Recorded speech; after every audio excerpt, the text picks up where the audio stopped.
Hello বন্ধুরা, তো চলো আজকে বানাবো ফ্রাইড রাইস। তো এটা আমার জিতু খুবই পছন্দের একটা খাবার।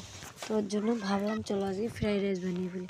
তো ঘরে কম বেশি সব কিছু আমার সবসময় থাকে, যখন তখন যেটা খুশি বানাতে হয়। যেহেতু ছোটো বাচ্চারা ওরা যখনই আবদার করে আমি তখনই বানিয়ে দিই। বাজারের কম জিনিসই আমি কিনে খাই, বেশিরভাগটা সময় আমি বাড়িতেই বানাই। যেমন fried rice, egg roll, chowmein, biryani, momo, এইসব জিনিসগুলো আমি বাড়িতে বানিয়েই বেশি একটা খাই। আর বাজারের খাবারগুলো বেশি একটা শ্যুট করে না, খেলে বদহজম হয়ে যায়। তো যাই হোক, অনেক দিন পরে আজকে বাড়িতে ফ্রাইড রাইস বানাবো, ছোটো বড়ো সবাই মিলে আমরা খাবো। জিতু, অঙ্কুশ, রাহুল, আমি, তোমাদের দাদাভাই, তারপরে আমার দাদা দিদি সবাই আছে, সবাই মিলে খাবো। তো চলো, মাংসটাও অনেক নিয়ে এসছে, ওর জন্য ভাবলাম ফ্রাইড রাইস করে ফেলি। তো রান্না করতে কতক্ষণ লাগে? রান্না কিন্তু গুছাতে অনেকটা টাইম লাগে আমাদের মেয়েদের, কি বলো তোমরা বন্ধুরা? তো যাই হোক বন্ধুরা, অনেক দিন পরে একটা বড় ভিডিও নিয়ে চলে আসলাম, রান্নার ভিডিও। তোমরা অবশ্যই প্রথম থেকে লাস্ট অবধি ভিডিওটা দেখো, আর কেমন লাগলো ভিডিওটা সেটা অবশ্যই কমেন্টে জানিও। আর কে কোথার থেকে ভিডিওটা দেখছে সেটা অবশ্যই জানিও। এদিকে তো রান্না করছিলাম, বিছানাটার কি অবস্থা করেছে অঙ্কুশ দেখতেই পেয়েছো। তো আর মন খারাপ করলাম না, তারপরে ভাবলাম যে যাই হোক, বিছানার চাদরটা তাহলে উঠিয়েই ফেলি, বিছানাটা পুরো পরিষ্কার করে আজকে বিছানার চাদরটাও ধোয়া যাবে। তো যাই হোক, এই ভেবে চলে আসলাম রান্না করতে। ওইদিকে কিছু কিছু কাজ করে রান্না বসিয়ে দিয়ে এদিকে ভিডিও এডিটিং করাটা খুবই টাফ হয়ে দাঁড়িয়েছে আমার।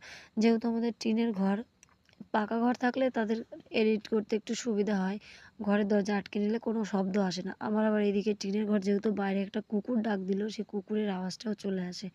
পাশে কোথাও একটা অনুষ্ঠান কিছু বা কেউ একটা গান চালিয়ে কথা বললে সব কিছুর আওয়াজ চলে আসে। তারপরে বাড়ির সামনে যেহেতু রাস্তার সামনে মানে প্রচুর পরিমাণে গাড়ির আওয়াজ, সেগুলো তো তোমরা বুঝতেই পারছো। তারপরে হচ্ছে আরেকটা বড় সমস্যা, এখান থেকে আমাদের বাড়ির সামনে হচ্ছে ট্রেন রাস্তা আছে। তো যখন ট্রেন যায়, ট্রেনের যে আওয়াজটা, সেটাও ভিডিওর যখন এডিট করি তখন ওইটাই চলে আসে। তো যাই হোক, কোনো একটা ভিডিও তো অবশ্যই দেখিয়ে দেবো। তো এই দেখো, আমার ভাত হয়ে গেছে, আর এগুলো দিয়ে ঘি দিয়ে পুরো মিক্স করে নিলাম। একটু চিনিও দিয়েছিলাম, যদিও ফ্রাইড রাইসটা খুব সুন্দর হয়েছিল।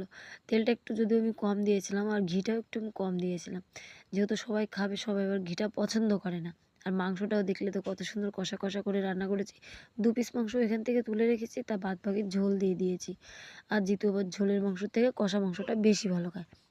তারপর দেখো, আমি এখানে মাংস রান্না করছিলাম, তখন আবার মাংসটা একটু নাড়া দেওয়ার জন্য দাঁড়িয়েছি, যেহেতু গ্যাসে দাঁড়িয়ে দাঁড়িয়ে রান্না করছি। আর নিচে ভাতের গামলাটা রয়েছে, দেখো অঙ্কুশ দুবার ভাত নাড়া হয়ে গেছে, আমি নিজে দেখতেই পাইনি।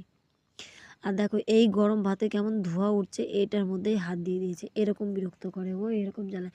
আর বলি না তোমাদের, যে অঙ্কুশ থাকে বলে ভিডিও করতে পারে, ওই দেখো ও ওরকম সারাক্ষণ পাশে থাকে।